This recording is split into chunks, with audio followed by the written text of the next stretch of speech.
My FM 我要講嘢，早晨，我係顏美欣。早晨，我係林德榮。講真啊，我哋呢2個鐘嘅話題都會比較認真啲嘅。點解？的而且確係需要你去正視自己，或者你多關心身邊嘅人嘅。因為今日10月10號係世界心理健康日啦，所以希望大家多關注自己嘅心。好嘛？首先一定要再澄清多一次，就算你有心理問題啊，心入邊唔舒服啊，呢啲都唔係啲咩大件事嚟嘅。係，每個人都有嘅。啱講真一句啦，我自己有時咧情緒咧翻到屋企咧都會有覺得好空虛，唔知點樣，毫無目標咁樣，我都有咁嘅情況發生。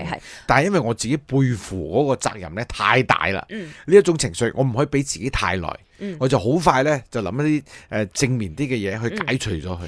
咁即係你嘅抗壓能力比較高啦，或者你可能比較樂觀啲嘅人。因為有人已經係揾你去幫手啦。譬如有啲人咧，佢定時定候咧就去 call 我，喂，得唔得閒啊？俾少少時間我。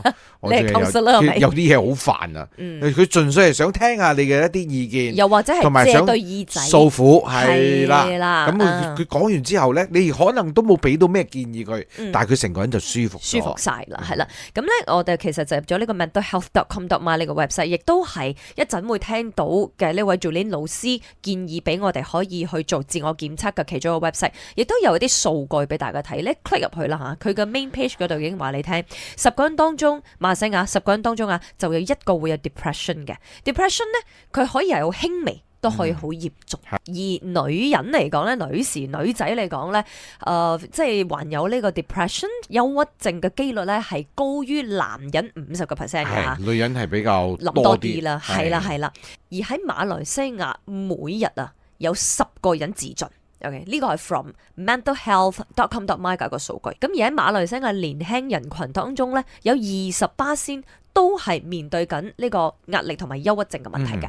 你諗下嗰個數字咧，會令你覺得好恐怖，因為你去到行最後一步，嗰個心理啦，前面一定係受到好大嘅打擊，你先會選擇咗最後一步。冇錯，因為嗰一步係好恐怖嘅一步，同埋要作出好大嘅勇氣先做得出嘅一步。但係中間嘅過程裏邊呢，如果我哋發覺或者係知道自己有問題嘅，向呢一方面去針對、去醫治嘅話呢，咁就唔使去到最尾一步啦。即係了解自己多啲啊，即係咁嘅意思。好似你話拍拖，你要了解你嘅男朋友、女朋友，咁不如你了解自己多啲先啦。可以去到 mentari.moh.gov.my 呢個喺 MyFM 今日嘅 social media 都會 share 俾大家嘅，都係政府噶啦嚇。頭先我講嘅呢個都係權威嘅。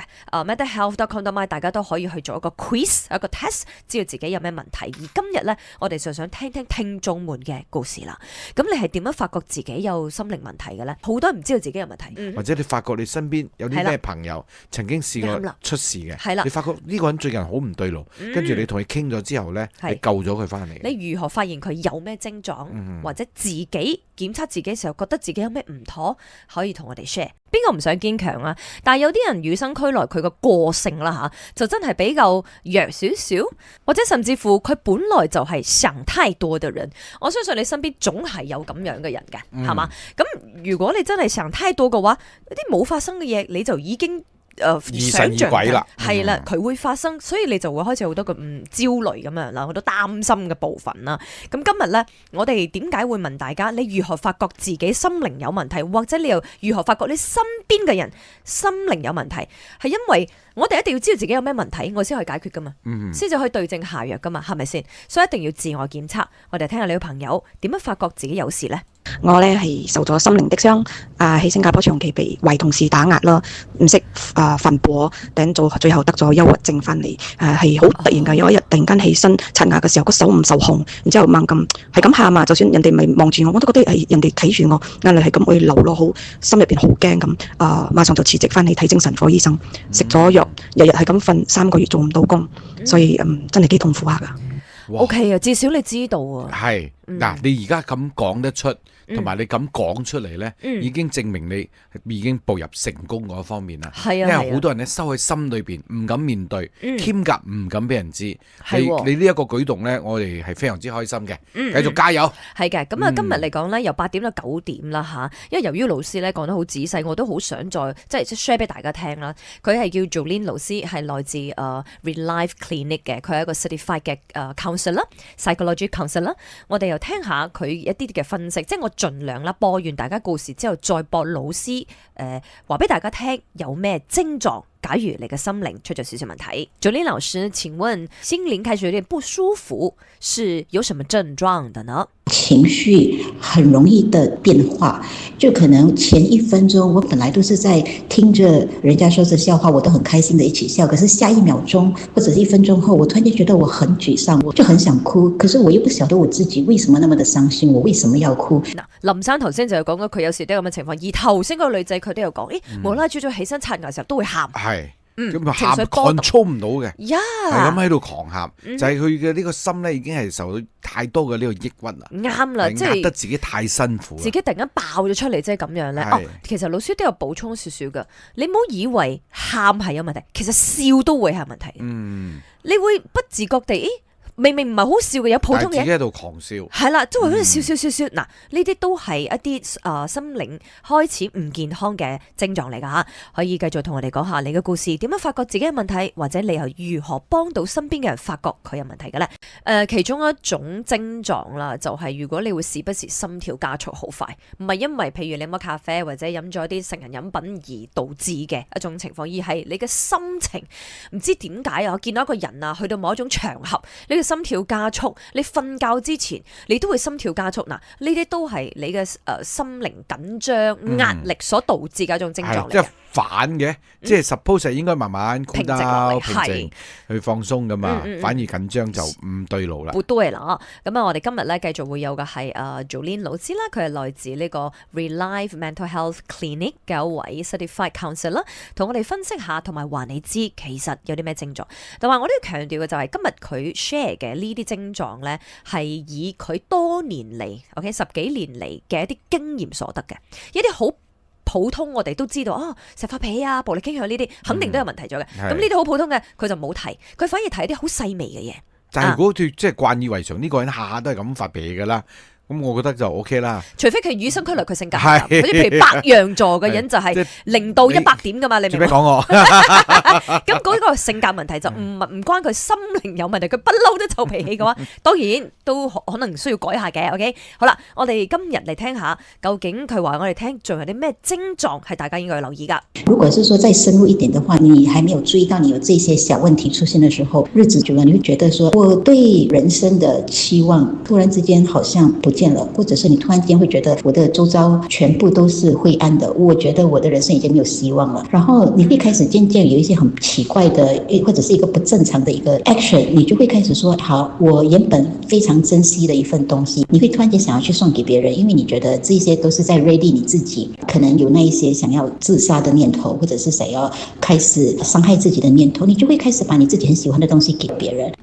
係啦，咁佢都有提到一個點就係傷害自己都會係其中一種症狀嚟。我哋聽下呢位朋友就有咁嘅情況。我發覺我有憂鬱症嘅時咧，係我動咗手術啊、康復期間啊，或者身體偶爾會痛啊。當你唔知道食啲乜嘢嘢、做啲乜嘢嘢會俾嗰個痛嘅部分好起嚟嘅時，就會好憂鬱咯。曾經我好唔中意我自己成時有病嘅身體啊，我攞鉸剪去插我自己嘅腳啊，成時腳好痛啊，係冇流血㗎啦，不過咧就。佢留咗好長嘅一點一點變咗黑斑，有乜嘢都冇人知道嘅。之後睇起嗰黑斑，我覺得嗰段時期好難過咯。而家都 OK 啲啦，有工作好緊要啦。要工作，當你身體唔錯啲，你翻去做工可以解決部分金錢嘅問題，同埋屋企有2隻貓可以陪住我調節心情嘅問題，呢2樣好緊要咯。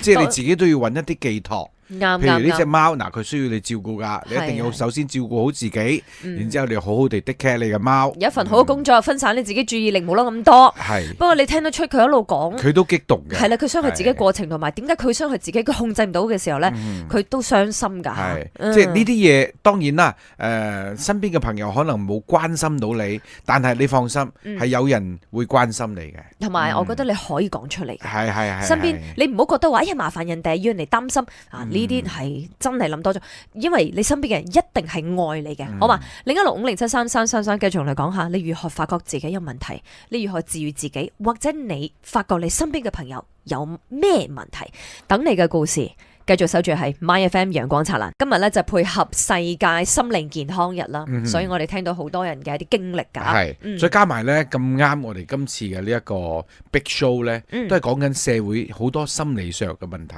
係㗎。咁呢啲咁嘅問題咧，冇人會將佢開心咁看待嘅。但係我哋要正視佢，即係冇將佢咧視而不見，或者你自己有呢一種問題咧，你千祈唔好將佢隱藏。係，因為越隱藏咧就越危險。問題有啲朋友都唔知自己有問題，所以今日咧我哋就將佢即係比較即係明顯地話你聽，公開式地大家討論一下，俾你知道，平時我都有咁嘅情況，好可能我自己都有抑鬱啊或者之類心靈嘅問題啦，可能係輕微啦。我哋聽下你朋友如何察覺自己出事。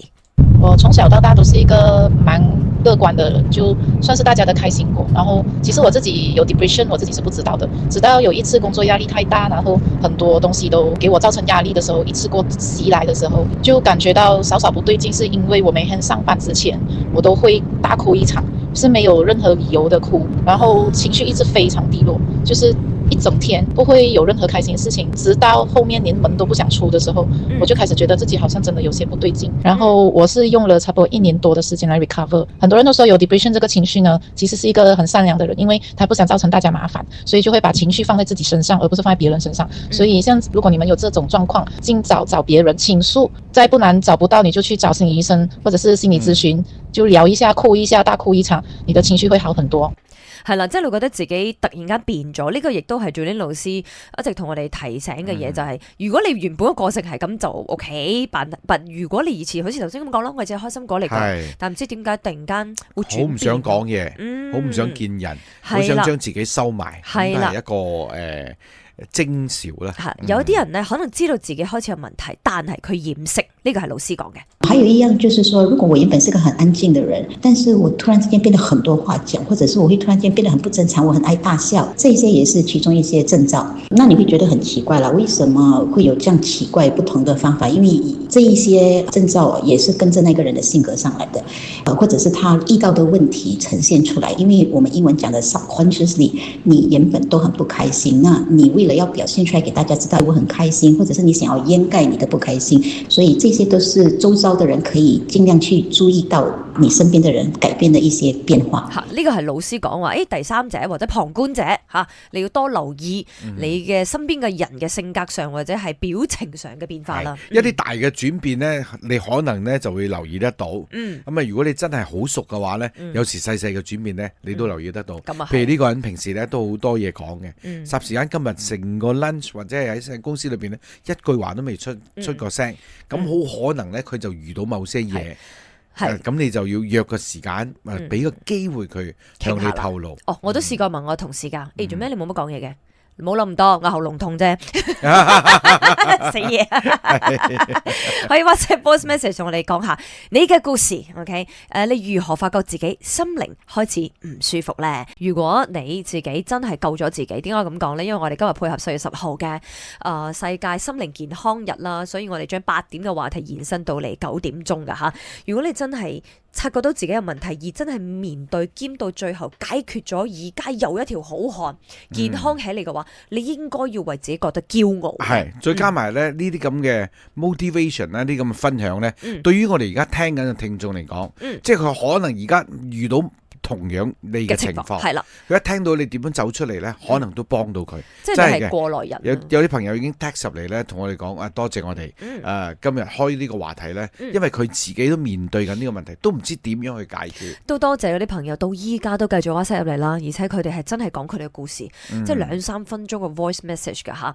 好啦，我哋又聽下今日咧我就繼續揾咗嘅就係呢個 Jolene 一位老師，佢係 certified 嘅psychology counselor，做咗10幾年㗎啦，係來自 Relive Mental Health Clinic 嘅。咁佢就話俾我聽有咩症狀，其實你自己或者發覺身邊自己有呢啲問題啊，佢可能就有心靈問題啦。我們首先就講講你本身怎樣可以察覺到你自己有問題哈。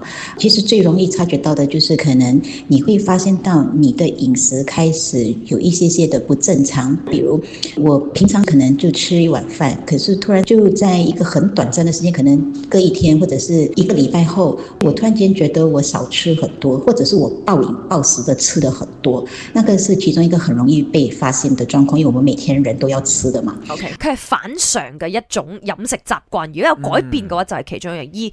而呢一個失眠問題都係相當明顯嘅。比較簡單的方法能夠注意到，就是我原本是很容易睡着的一個人，可是突然之間每一晚都有問題。即使你睡着了，你會發現到你隔天早上醒來還是覺得很累，該要做工的時候，就是原本應該要清醒的時候，就偏偏覺得我很想睡，但是當要睡覺的時間卻不能夠睡覺，不能夠休息，然後不曉得自己在想什麼，可是就是思緒很亂的那種，直到不能夠睡覺，那也是另外一個比較容易能夠察覺到的一個方法。係啦，咁啱咧喺 WhatsApp 度，即係我哋嘅聽眾啦吓，佢就係有頭先Jolene老師所講嘅症狀。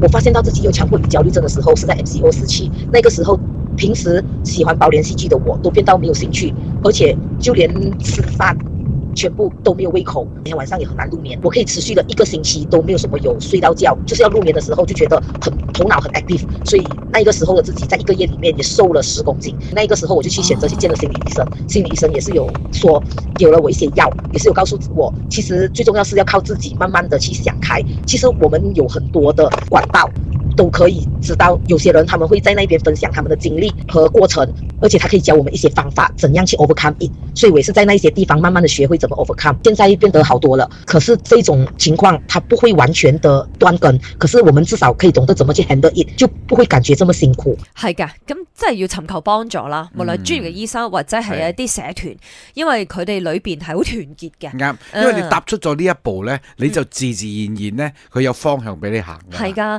你會感受到愛咧，其實成個人都會唔一樣㗎，係嘛？繼續會聽到好多聽眾嘅故事，同埋Jolene老師嘅一啲專業意見嘅。守住喺 My FM 陽光燦爛，同你一齊關心下心靈健康。你今日嘅話題由8點延伸到嚟呢個鐘，係因為我哋有好多嘅 info 想同大家 share，好多個故事添。都有好多朋友咧係 WhatsApp 嚟俾我哋啦，就問我哋：如果我要做一個檢測嘅話，我想 check 下自己真係咪有呢個心理嘅問題，係有冇方法嘅咧？係有嘅。其實唔係咁嚴重嘅咋嚇，你當佢好似 MBTI test 啲 quiz 咁樣，答啲簡單問題，了解自己多啲嘅啫。咁你可以 WhatsApp 嚟，我哋0160733333，我哋會 share 你嗰兩個 website。其實 MyFM 今日咧都會喺我哋嘅 social media share 其中一個嘅。咁如果而家 on air 啦，我可以同你講。mentari.moh.gov.my， 另外一個係 mentalhealth.com.my， 比較容易記。如果你唔記得唔緊要，你 WhatsApp 你，我哋會 share 呢兩個 website 俾你。你 click 入去，你就可以做一啲簡單嘅 test 噶啦。咁咧，其實咧，我頭先係睇到一個媽媽，佢WhatsApp 文字入嚟嘅，咁就講到話發覺自己嘅女最近啲行為有啲異常。包括用刀片割自己嘅手臂，跟住咧情緒波動得幾大嘅，一時會好 sad， 一時好似冇嘢咁樣樣。作出呢啲咁嘅動作，佢就已經係好明顯，成個心理咧係有少扭曲咗噶啦。係啦，咁啊會匿喺屋房裏邊又唔出聲咁樣。由於佢係單親家庭，佢經常忙工作，佢好遺憾同埋覺得自己即係好傷心啊！佢自己覺得好過意唔去，冇陪到或者冇照顧到自己嘅女。不過我覺得你而家發覺都未遲。咁佢就講，佢其實已經幫佢個女聽日約咗個 appointment 去見心理醫生。多謝呢個媽媽都發覺自己嘅女有問題。因為唔好等到已經係冇得挽救嘅時候咧，係啊，咁就太遲啦。大人們忙唔係一個藉口嚟㗎。都要時間去睇佢哋。我哋依家咧聽到嘅就係一位 certified 嘅 psychology counselor Jolene 老師，你同我哋講下，如果係學生嘅話，以下呢個症狀都可能係其中一個佢心靈受創嘅一啲行為嚟㗎。可能這個也是大家沒有注意到，這一個問題也是比較出現在學生的年齡。你可以察覺到，原本就是你在家裡面，你們都是很愛乾淨的，東西都整理到很好的。但是很奇怪的就是，我的孩子到了一個年齡，通常應該是差不多10 13歲到18歲左右，你會察覺到在這段期間哦，他們會變得很不愛收拾、不愛乾淨，然後把房間弄到很亂。當然，在一般上的角度，我們會覺得說，怎麼你那麼懶惰，你不愛乾淨，你不愛整理你的房間？但是這個也有可能是他們開始有一些心理上的問題。那他們表現出來的時候呢，是讓自己的環境變得舒適一點。所謂的舒適一點，就是我自己的私人空間，所以我想要我的房間怎樣就怎樣。所以你會發現，只有他們的房間會特別的亂、骯髒，或者是他們開始堆積垃圾哦，這些都是一些徵兆來的。原來如此，佢唔講真係唔知喎。你最多以為你嘅仔仔女女污穢啫嘛，係咪先？冇手尾，係啦，唔衞生、唔乾淨、唔沖涼或者係唔執房，但係可能都係開始佢個心靈有少少問題嘅一種症狀嚟嘅。所以希望父母們都可以多加留意㗎。收咗 MY FM，繼續翻嚟同你講更多關於心靈出現問題嘅啲症狀。